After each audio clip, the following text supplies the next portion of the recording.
and recognize that you can do hard things, and this is just another one of them that you have to do. I think weight training is one of the few modalities of exercise where that foundational strength that you gain from weight training can translate to literally every part of your life. Diets are a lot like training, are just tools to facilitate a certain outcome. So there's multiple outcomes, and depending on which outcome a person wants and their lifestyle and the kind of person that they are, they need to make sure that everything aligns to that.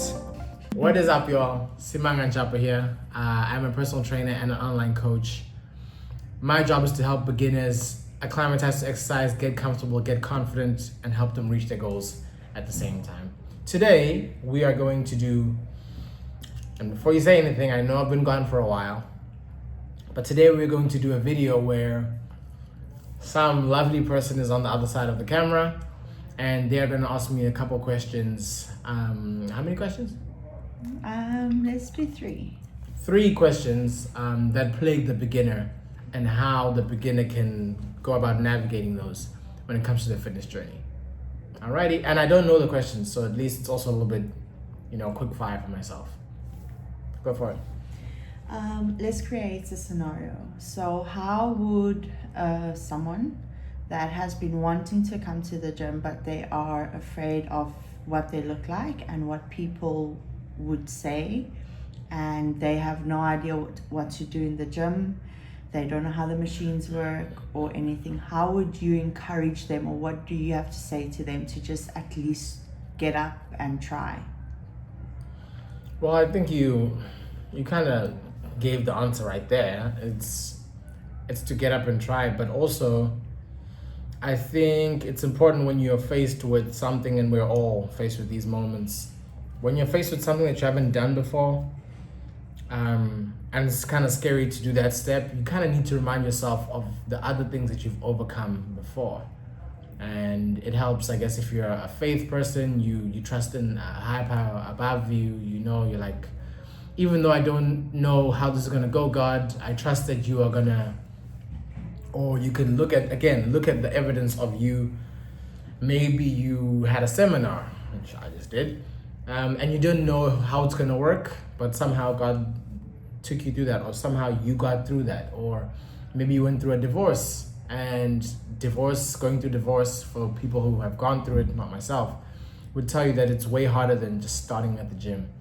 So that's one. Look at some of the hard things that you've done before in the past and recognize that you can do hard things, and this is just another one of them that you have to do.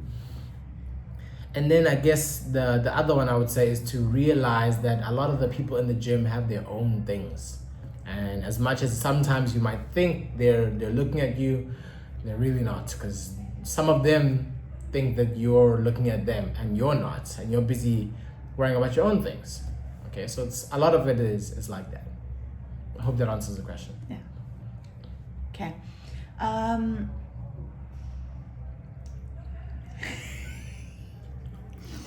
So there's always a new trend, the latest trend. I mean, if you take in recent days the amount of influence on social media with training, it's so much more than what it was 10, 20 years ago. But there's always like this new diet, the keto diet, Banton diet, don't eat until this time or before this time. What is your opinion on that? And someone that wants to lose weight or change the way that they look, but they maybe can't afford the gym, or they can't, or they too scared to start. Yeah. How would you advise them to go in that direction with their food, and what to do, what not to do, myth, truth? That's a good question. I think I'd start by telling them that diets are tools, not to get married to any sort of diet. But just because maybe your friend had success with the keto diet doesn't mean that you'll have success with the keto diet. Diets are a lot like training, are just tools to facilitate a certain outcome. So there's multiple outcomes, and depending on which outcome a person wants and their lifestyle and the kind of person that they are, they need to make sure that everything aligns to that. So if I'm, for example, if I want to build as much muscle as possible, I am a dad, I have a very busy schedule, and I like to eat sweet things. So yes, I want to build as much muscle as possible. So hypertrophy kind of training, that's the first thing I know, and that's going to have to be in my regime. Training that's productive, training that is progressively overloaded over time. But then with that also goes the fact that I'm a dad, so I might have a little bit less time. I have a busy schedule, so I might have a little bit less time. So then my training also has to change to accommodate my life. Because I'm going to have a lot more stuff to do and less time to do it, kind of, maybe full body workouts might be better for me because of all that, because of my life. So yeah, those kind of things should tell you and dictate how you should go about your training. So it's a similar thing with someone with a diet. Know that the overarching thing is the diets are tools to facilitate outcomes, and then know what diet to go about. Or there's certain things, doesn't matter what diet you're a fan of, there's certain things that are like non-negotiables for a lot of people. That being a good amount of fiber, a good amount of protein, whether you eat meat, you don't eat meat. That you can still get that from other sources, you know, but those are certain like non-negotiables, if I can call them that. Not to say if you don't do those things, you'll die or whatever. You still live, but the quality of life just won't be quite the same. So also recognizing those things of what are my non-negotiables if I'm going to choose this diet, or my non-negotiables, and being realistic with the direction you want to take. I think that helps as well. Did that answer the question? Yeah. Okay, because I feel like I was all over the place there. Okay. That's cool. I've heard you explain this so many times, and I know a lot of the people watching that are maybe on a higher level as the newbie also has heard you explain this and has understood this. But again, we're targeting newbies. Now, there's so many myths on you spoke about it in your presentation earlier, like especially females thinking that, oh no, I'm gonna be bulky if I train weight, or people, male or females in general, let me first lose this fat and then I'll start training and building muscle, or let me first get my eating habits right, which good for you, and then that takes you a year and you still fall off the bandwagon every time and you never get to building muscle. Yeah.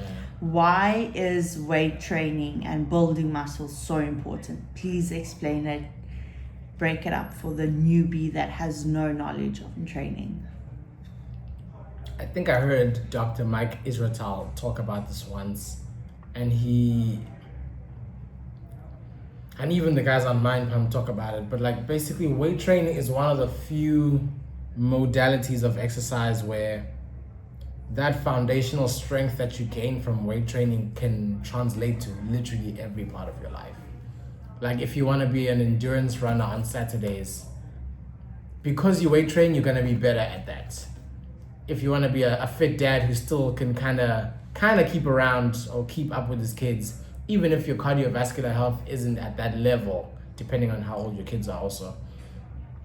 Because you have foundational strength, you're going to be better at just because you have foundational strength. So it's important for building strength. It's important for us when we age. Sarcopenia is a real thing that happens. We lose muscle mass.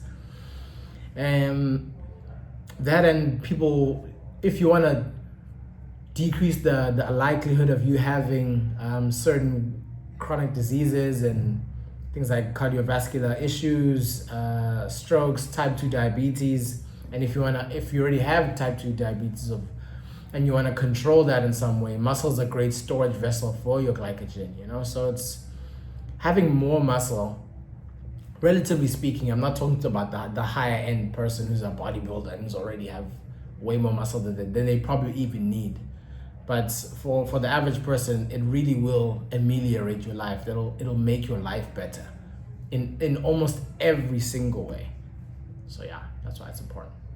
Cool. Yeah. Alrighty, those are the 3 questions. I hope you guys got some sort of value from those. I will see you guys in the next video. Sorry for being away so long, but You're a dad. I'm a dad now, so yeah, I have a lot of stuff to deal with and I'm adjusting. But I'm not going to use that as an excuse to not make videos. I'll see you guys in the next one. Let me know what else you want to see and I will do my best to cover that. Bye.